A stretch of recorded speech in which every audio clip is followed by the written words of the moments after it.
Is Baylor basketball the same program we've come to know the last 5 years after this brutal loss to Colorado?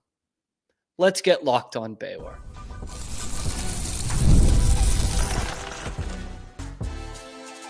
You are Locked On Baylor, your daily podcast on the Baylor Bears. Part of the Locked On Podcast Network, your team every day.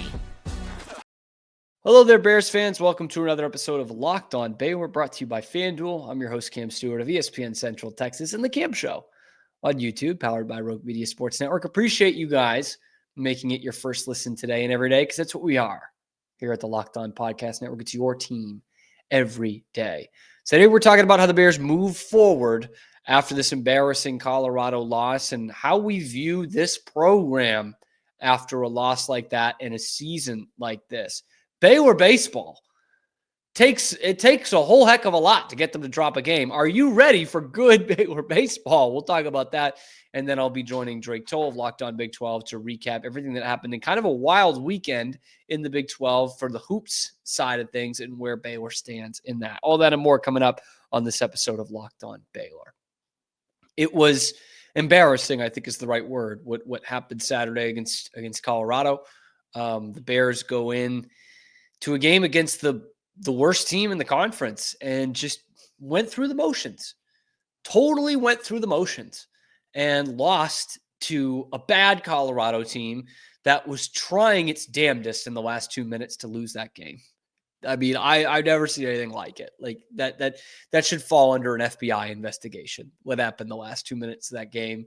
They were just throwing the ball around, just giving Baylor every opportunity to get back in that game, tie it, or win it, especially in the last kind of sequence there where Colorado inbounds and Baylor is trying to trap, and they tried trap for like 3.5, 4 seconds with 6 seconds remaining. And it was like, that was really dumb. You get the foul off with 1.5 seconds to go. They miss both. You've actually got a chance to win it with a 3, but instead of having 4 or 5 seconds left, you have 1.5 seconds left. And at that point, it's over.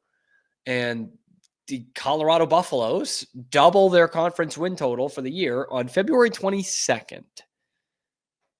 It's been a disappointing year, no doubt. This is a team that came into the season ranked in the top 10 in the nation with all kinds of promise, with, at least 2 really high-end freshmen coming in, 2 big money guys that you went out and got in the transfer portal with all conference accolades and Final Four experience.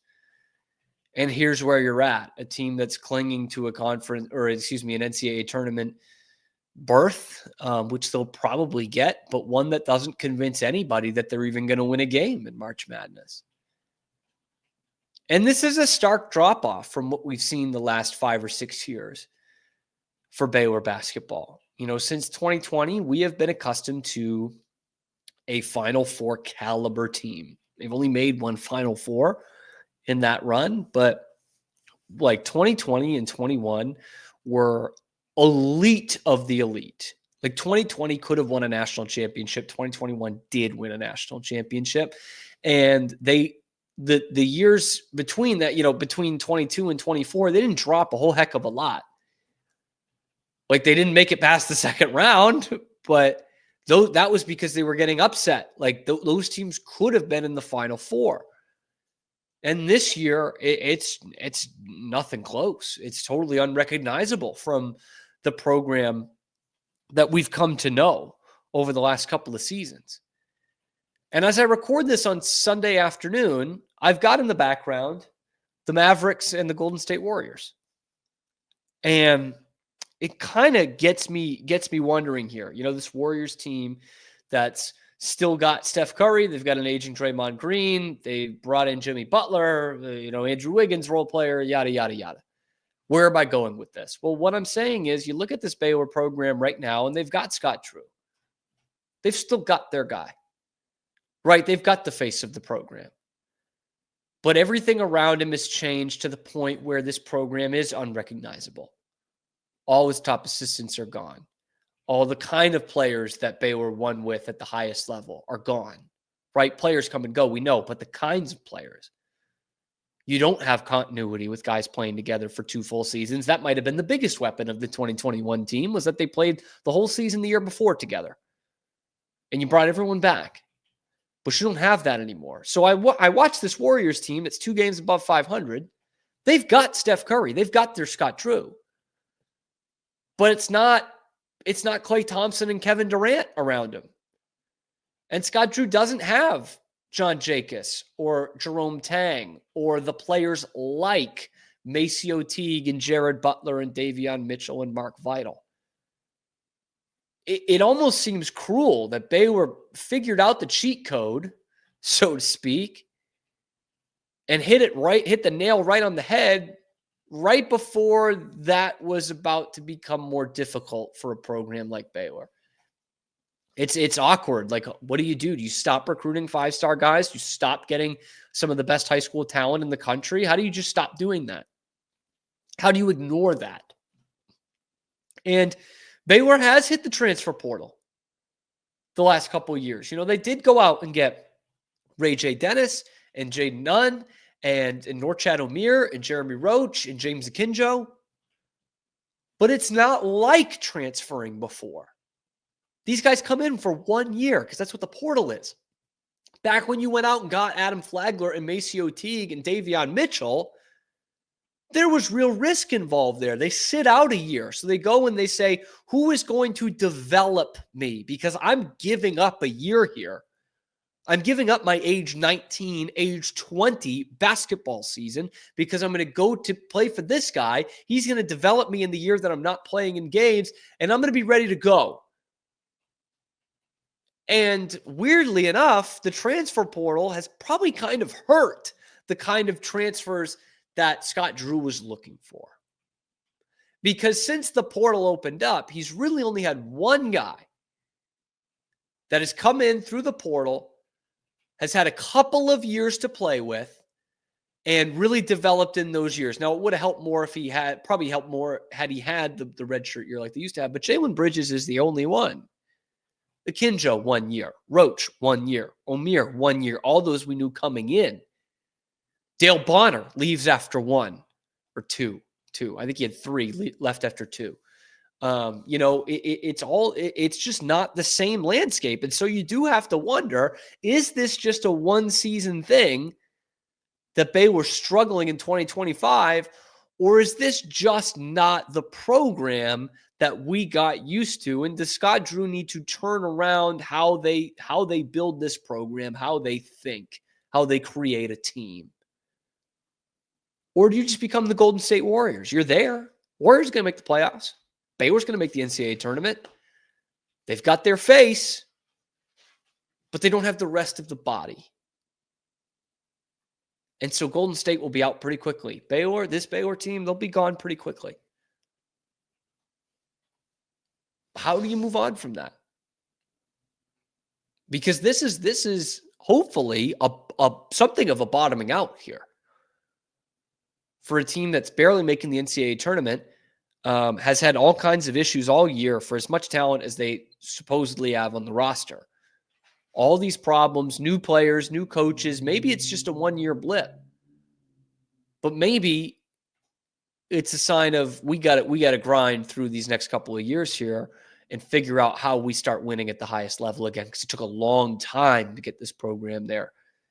Making that jump from good to very good to great, that takes a lot. That's a lot different from going bad to good.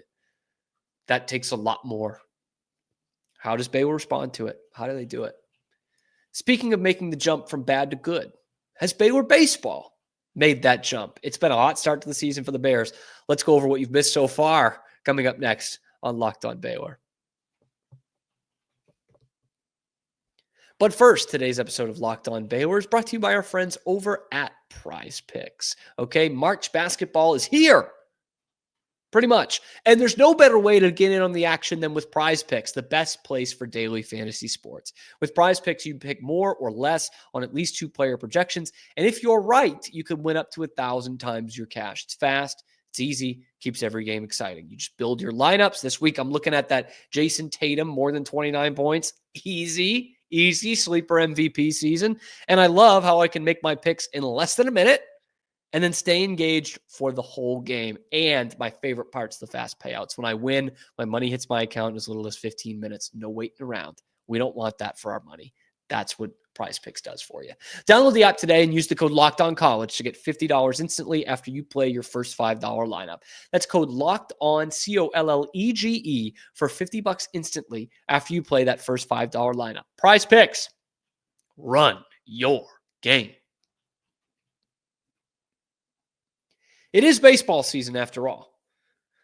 Basketball, it's more of a winter sport. It's spring now, right? Can't you feel the spring in the air here on February 24th? So that means I have just one question for you guys. Are you ready to start telling your kids about the good Baylor Bears baseball team?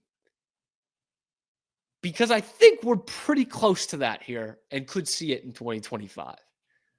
Now, they're 6-1 on the season. They just lost yesterday to Gonzaga. It took 10 innings.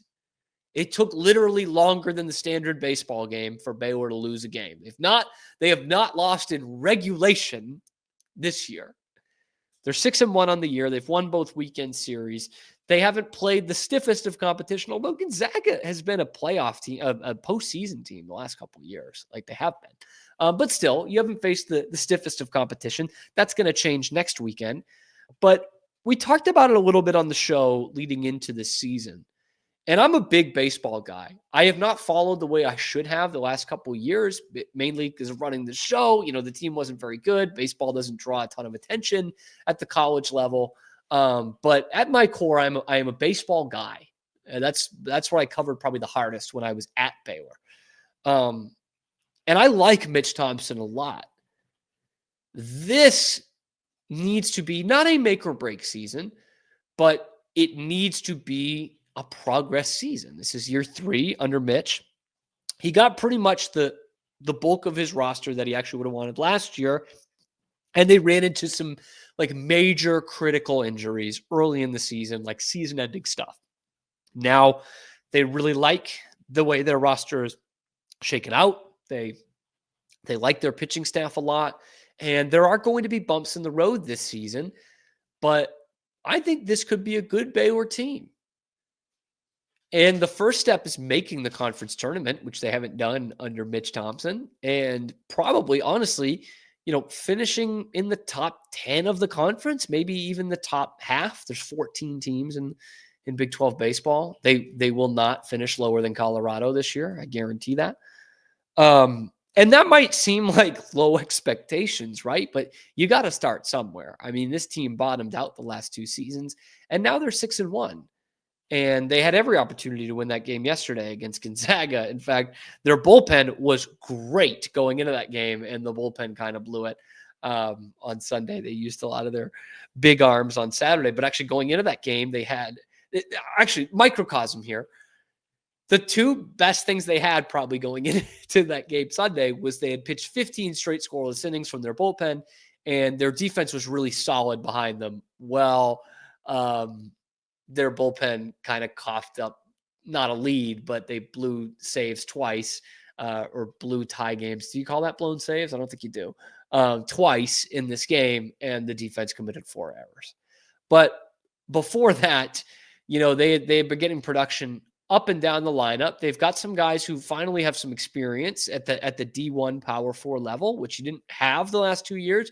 You're bringing in a lot of young guys, a lot of JUCO guys. Obviously, that's where Mitch Thompson has a huge background in, coaching at MCC for so long, winning a national championship at MCC. But now you've got guys who've played at this level. And Ethan Calder's been great to start the season. And I think it's the longest winning streak they've had in years here. It's certainly the longest under Mitch Thompson to go 6 in a row. Longest win streak to start a season. This is from Max Calderon, the excellent SID for Baylor baseball. Longest winning streak to start a season since 2019.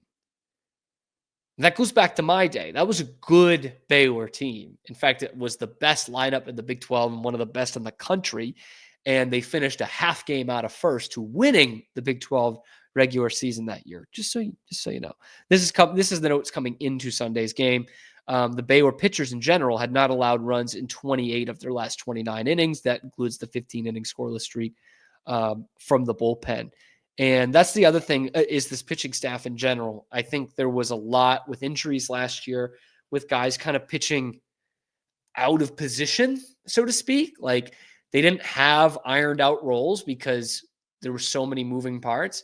I think Baylor feels really confident in where they're at this year in terms of the roles of their pitching staff.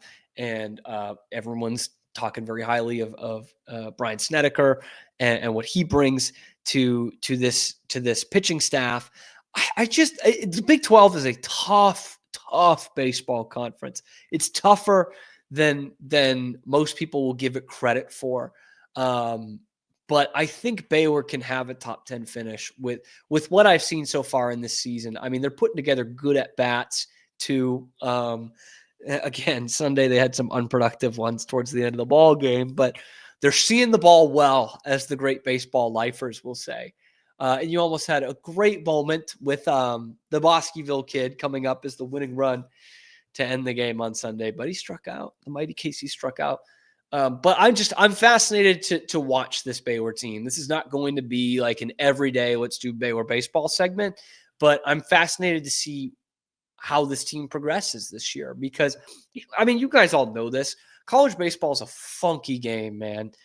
It really is. I mean, it's one of those where individual games can get out of hand. That's why we see sometimes a good team losing to a not so good team 20-4 on a Sunday. Or, URI, Rhode Island won a game last week that was like 36-22. College baseball can get wacky for games and it can get wacky for a season. Like, who knows what happens when this team finally gets some damn confidence again? Because there hasn't been confidence around this program since 2019. They narrowly missed the tournament a couple of times. I think 21, they were like the last team remaining, first team out. There just hasn't been a ton of confidence around this program for a while now. And Mitch Thompson is a guy who has been there and done that. He's a baseball lifer. Like, he is not an overreact button. He is a patient, grind it out, do things the right way kind of guy. Last thing on this and why I respect Mitch Thompson so much. I mean, obviously his pedigree, what he did at Baylor as an assistant and obviously at MCC. But I used to go and watch MCC a lot. One of the best junior college teams in the country every year. And I was just always so impressed at how he handled the little things from his team in a long season. Baseball is so much about details. Even when things are going right, I remember him getting on players for not making, the right fundamental play. And so when Baylor hired him at the end of 22, I thought that is what this team needs and what this program needs. Even with the new scholarship rule, which absolutely helps schools like Baylor a ton, they have found it, a struggle to compete with some of the best teams in the Big 12 that pour more money into baseball than Baylor does. Private schools can be good. TCU is good. They pour a ton of money into baseball more than Baylor did. So therefore, I'm like, I need a guy with a great eye for talent. Take the best JUCO coach in the country. He's going to have a great eye for talent.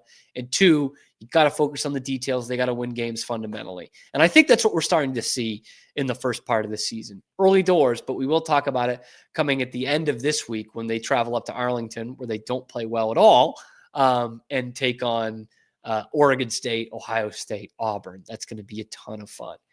I sat down with Drake Toll, Locked On Big 12. That's always a ton of fun to talk about the weekend that was in Big 12 hoops and how the picture is shaking out for this conference and how it might actually help Baylor, some of the results this weekend.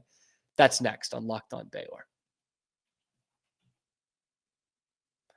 But first, a message from FanDuel, an official sponsor of Locked On Baylor and America's #1 sportsbook. When the game tips off, the NBA action is just getting started, and there's no better place to get in on it than FanDuel, America's #1 sportsbook. With FanDuel, you can place live bets throughout the game, so even if you miss that opening tip-off or you want to bet on a late-game comeback, you can stay in the action. And if you're looking for a bigger payout, who isn't? You can even combine your live bets into a same game parlay. Right now, new FanDuel customers get $150 in bonus bets if your first $5 bet wins. Just visit FanDuel.com to join today. That's FanDuel.com for your shot at $150 in bonus bets. Make every moment more with FanDuel, official sports betting partner of the NBA. Wow. At the time of recording, to shoot you very straight, Sunday's slate is not over. There are a couple of Big 12 games that shouldn't be consequential to March Madness in there. And also shouldn't be on Sunday, by the way. Yeah, I hate We're not the Big East. We're not the Big Ten. That shouldn't happen. And like Sunday afternoon, too. Yeah, it's a weird spot to put it. It's BYU going on the road to beat Arizona was probably the biggest storyline from Saturday. Kansas getting back in the driver's seat was up there. TCU losing, really at this point to me, almost any hope of March Madness. And Iowa State going toe-to-toe with Houston despite injury issues. But maybe before we jump into BYU or Kansas or Iowa State, Houston, is Baylor going to miss March Madness? How do you lose to Colorado and give the Buffs their second win in Big 12 play all year? Well, it's not quite unprecedented, but very seldomly precedented to lose to Colorado in this conference. It's not often that in the last week in February, you are doubling your conference win total. They are going to make the tournament. Lenardi had him at a 97% chance coming into this. And I've talked about this on my show a few times, Drake, is like, should they be? Because like in my time and your time as well, really watching Baylor, which isn't terribly long, about a decade, right? Like I've seen teams that have played in the NIT. I've seen teams that barely squeak into the tournament. I've seen a team win a national championship. I kind of know what it looks like, a Baylor team making the NCAA tournament. This does not look like a team that should be making the NCAA tournament, but they're going to. And part of that is, Big 12 name brand, sure. And part of it's Baylor name brand, which I didn't think we'd be talking about, but they've earned some credit over the last 5 years or so, enough that you see Baylor and you're like, oh yeah, that's a tournament team. Okay. They'll win 20 games. Sure. That's a tournament team. And yet they really haven't done much to prove that to me. And Saturday was, the worst of it, losing to the worst team in the Big 12, just going through the motions for 38 minutes like they do most games. And somehow, some way, they have a top 5 pick in the NBA draft on the team. And it's one of the least talented teams I've seen rooting for Baylor. They don't have shot makers. They don't have shot creators. They have nothing offensively. It was bad, man. It was just like, you got to go to ESPN Plus. You got to scroll through like 40 games to get to this. And they're playing in an arena that's 40% full that nobody cares about. And, one of your starting guards is sick because he ate a bad batch of McDonald's, and you lose to the worst team in the conference. It's a bad weekend for Baylor, man. Bad weekend. And we'll see what Lenardi comes out with this week. They've been on 8-9 line, even though they were flipping back and forth, like win-loss the last 8 games. That streak's broken, by the way, 2 straight losses. It's not great, man. It's not great. No, it's not. And years past have said that Baylor is in the last 3 years, they're a second-round exit to a good Big East team. Like the worst case scenario for the Bears is a physical Big East team, a la a Creighton they got a couple of years ago. And this year it could be anybody. It could be genuinely anyone in round 1, and the Bears are possibly going to be in trouble getting a St. John's possibly that roughs you up, or even if you're 8-9 with UConn, Gonzaga, smell you later. Good luck. BYU, I have said all season long, BYU irks me more than any Big 12 team because they just won't pick 6 guys. They won't pick 6 or 7 guys. They will play everyone who exists on the roster. Only one player in the game against Arizona got more than 30 minutes of playing time, and they played 11 guys. But maybe, just maybe, Kevin Young's looking around the room going, now what, everybody? The rest of the teams in this league are tired, not us. We roll 11 running altitude. We play everybody. We're just gonna wear these teams out. I get, and when you're scoring at the clip that they are and the way they want to play that NBA style, then you probably do have to rotate that many guys in. Well, maybe not that many, but you do have to have a longer rotation than I think some teams have to. But other than not just picking 5 or 6 guys, they're also like not picking if they're really good or not. they're kind of like Baylor on that same plane, but I think you It feel was like better. me when I was in 6th grade, and coach was like, get in there and foul their best player. We're going to put you in, and you're going to be the foul guy. BYU's got 6 of those. Yeah, it's lovely to watch, I tell you. And Arizona now I have questions about. Like, I know, not serious questions, not should they be in the top 25, but it's like, man, a week and a half ago, they looked like they could sneak up and possibly catch Houston here. I know they lost to Houston last weekend, but could like be that second team in the Big 12. And they didn't look that great against Baylor, and Baylor didn't look very good either. And so Arizona beats them on the road. And then they dropped this one to BYU, a team that they handled pretty well the last time they played them. Now all we talked about last week of like this kind of top 4 and then next tier being pretty clear for the Big 12 gets a little messy. Now Arizona's out of that top tier. And, can we keep Iowa State in that top tier? They were down a couple guys, put up a pretty damn good fight against Houston. Baylor, are they still in that mid tier? Because they look bad right now. So just all that hard work that we had as a conference to make this picture a little bit more clear. You just like drop some water on a developing photograph. Ask your parents about that. Big 12 referees are bad. That call at the end of the BYU Arizona game sends Saunders to the line is a touchy one. BYU's been the beneficiary of a couple of those here recently that have gone their way. After Kevin Young came to the podium and said, I was in the NBA for a long time, I can't believe that they officiate games this way in the Big 12. It's a knockdown drag out. You mentioned, I think you're spot on with Iowa State.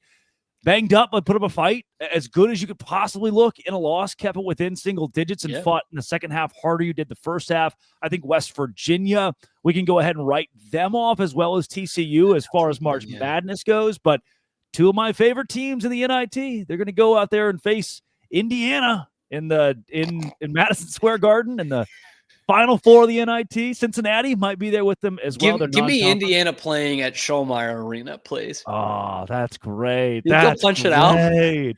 I think that would be. Wait, I'm sorry. One second for this, please. Can we just imagine this for a second? Indiana is then going into a coaching search where they're gonna be saying like, we're gonna lure NBA executives to come coach for us because we're Indiana. Oh, by the way, our next game is in Fort Worth in the NIT to play TCU. Oh, that would be so good, man. I can't. Maybe they'll talk to Jamie Dixon in there. Like, what do you think? That wouldn't be a bad pull for them. Come hang out with us a little bit. Thank you so much to Drake for having me on. We'll hear a little bit from him in tomorrow's show as well from that sit down that we had. And thank you guys for making it your first listen today and every day. Let me know what you think down in the comments below. Is this the same Baylor basketball program? Should we be concerned not just about this year, but the future of this program? Please let me know down in the comments below. If you've been to a Baylor baseball game this year, can you let me know if they're starting to sell the all green hats with the gold BU? I kind of want one. Can you let me know down in the comments below? Be sure to like and subscribe. Find us wherever you find your podcast. That helps out the channel a ton as well. And we will see you tomorrow on your favorite show, Locked On Baylor.